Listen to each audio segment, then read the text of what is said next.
into a Monday stream of Battlefront 2. I will play playing some multiplayer, a little co-op. Probably a lot of co-op. I like co-op a lot. But yeah, hopefully you're having a good day. It was a busy day for me.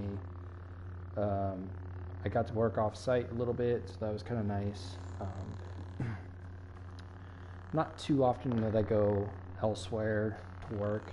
I'm generally in the office most of the time. So, but it's nice to occasionally step away and go do something else for a little bit.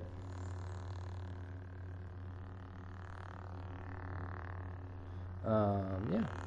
I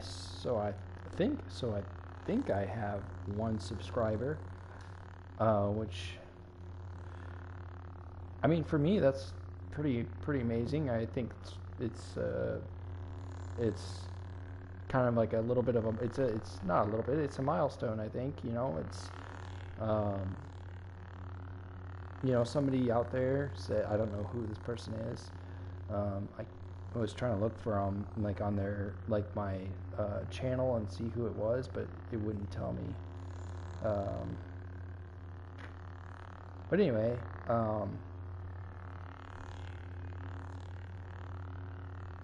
but I just thought that was kind of neat. I was like,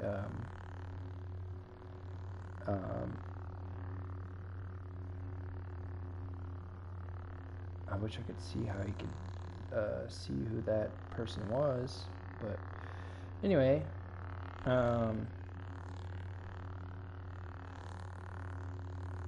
yeah. Anyway, it was just kind of cool to see that, and yeah, I definitely don't take that for granted. I appreciate you if you took time to subscribe to my channel, and if you like the content, if you watch my videos, that's awesome. I appreciate that. I mean, I know that there's tons more players out there that are better, more higher skilled than I am at certain games, or probably most games. But it's yeah, I definitely appreciate every bit of somebody taking their time out of their day to do that stuff. So to watch the videos and to like the videos, to subscribe. I know it's not it doesn't take a ton of effort to subscribe, but it's always something. It's nice. Anyway, with that said, if you like the content, feel free to leave a like. If you want to see more, always feel free to subscribe. Anyway,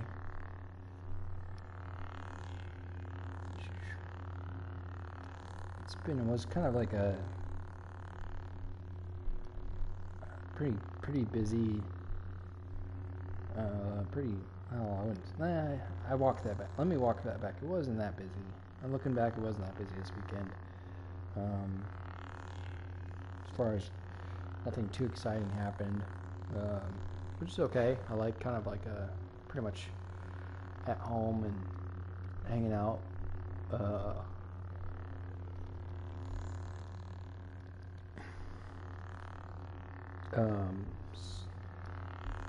Not a ton of stuff other than in the news. I mean, that's I see that there's some of the stuff with after you look back after the trade deadline and the waivers, people who were waived from their previous teams and signed with new teams.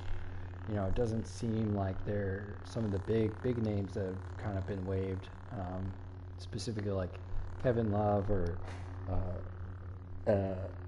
Russell Westbrook, seem to be struggling still, even on their new teams. And some of that, you could attribute to the fact they're on a new team, and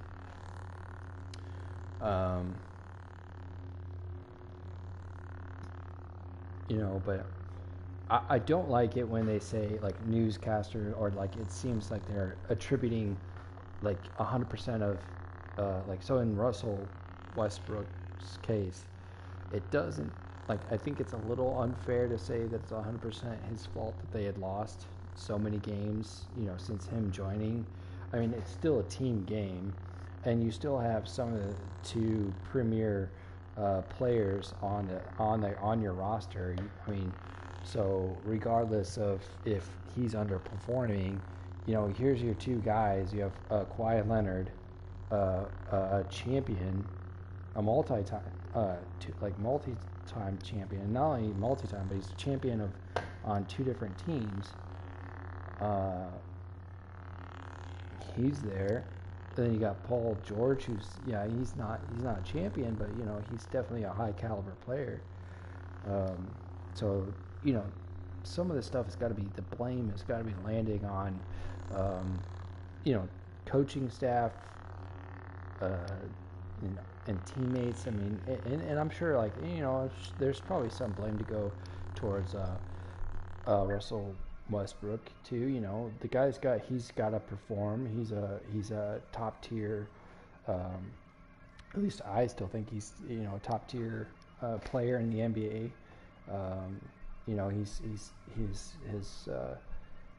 He's declined. The last 2 years. I mean, some of that's just not having the right fit in LA or with the Lakers. But then it's like this stuff here where he's at on a new team in a new dynamic or a new environment with new opportunities with a guy you've played with before in Paul George. These things he's got to be able to perform. But again, I don't attribute all of their losses to his poor performances. So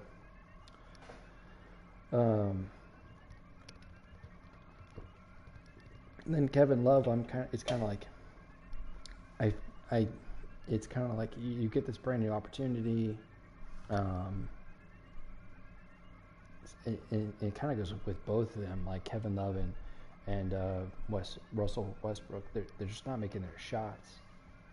So I don't know, if it's just time, like they're not in the right rhythm with their new teams. But anyway.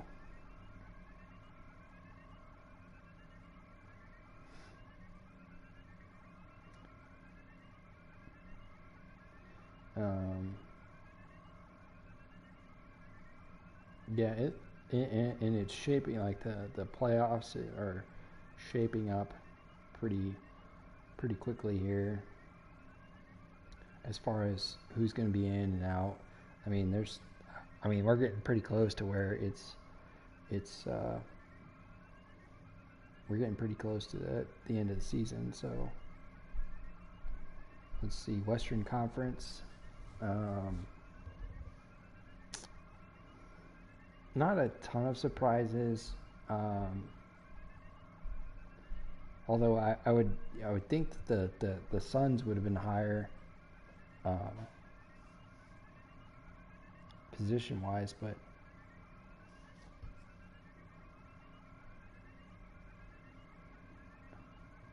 I don't know. I mean, they're definitely. I mean, obviously they're gonna, unless they have a complete total blowout, like they just lose every single game from here on out, they'll be in the playoffs.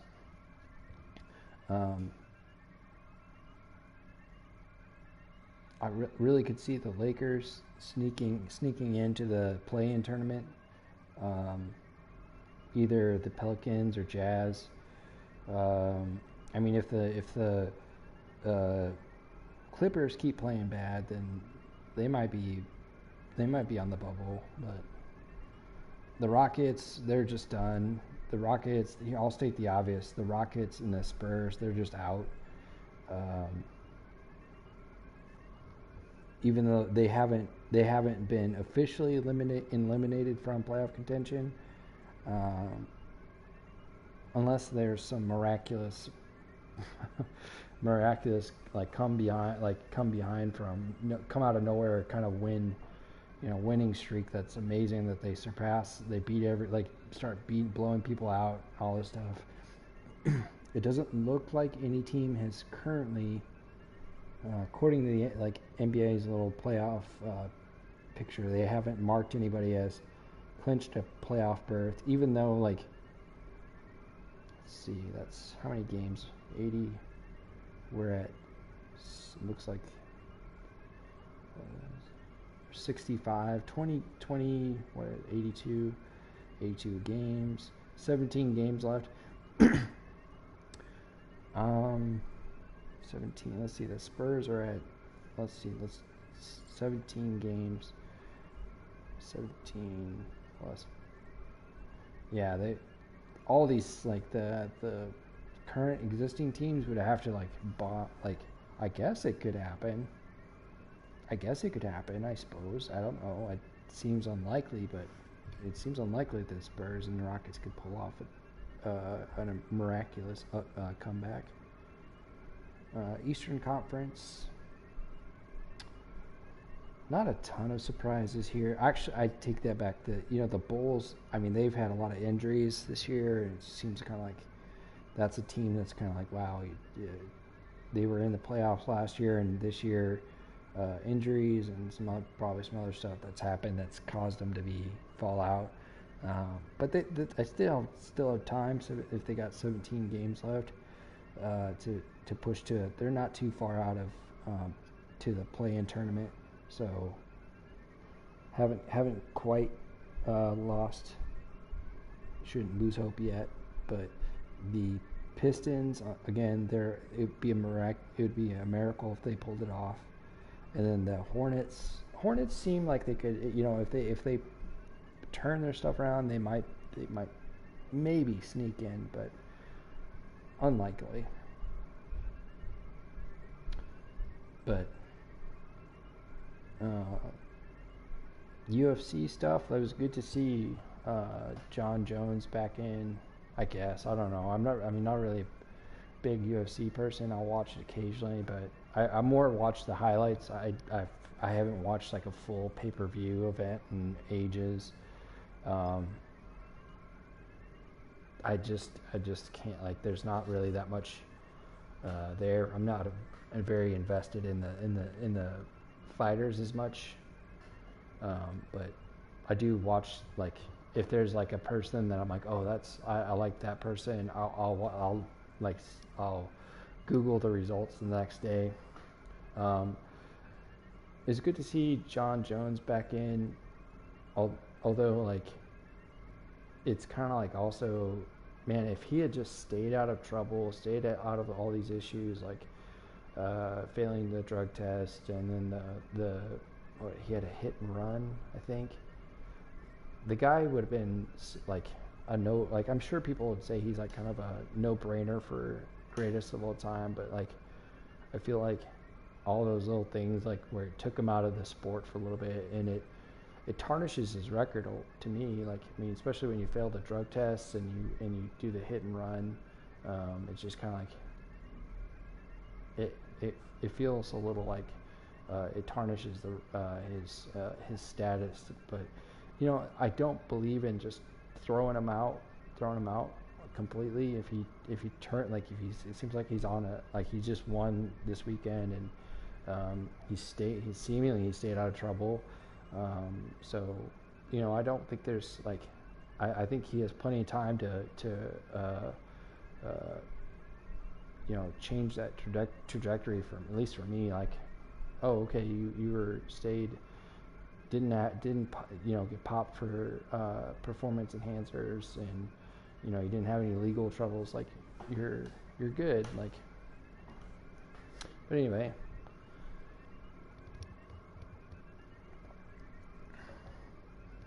I'm probably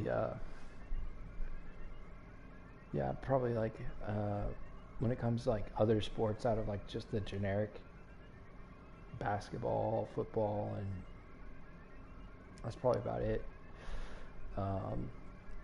Those are the kind of things I just watch generally the most of. Or like, I don't even watch the games. I just generally look at the highlights and stuff, or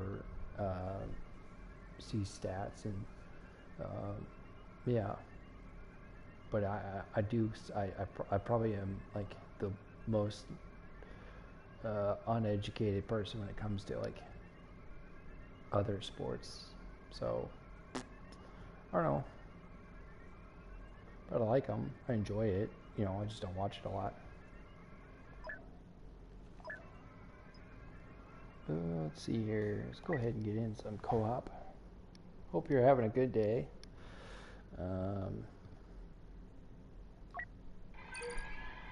Hopefully it's been pretty nice for you.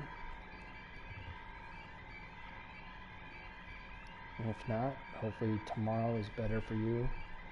And if you are in tomorrow, hopefully you're having a good day so far too.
The Rebel Alliance thought it could hide on Hoth, but no one can escape the Empire's reach. Prepare the assault.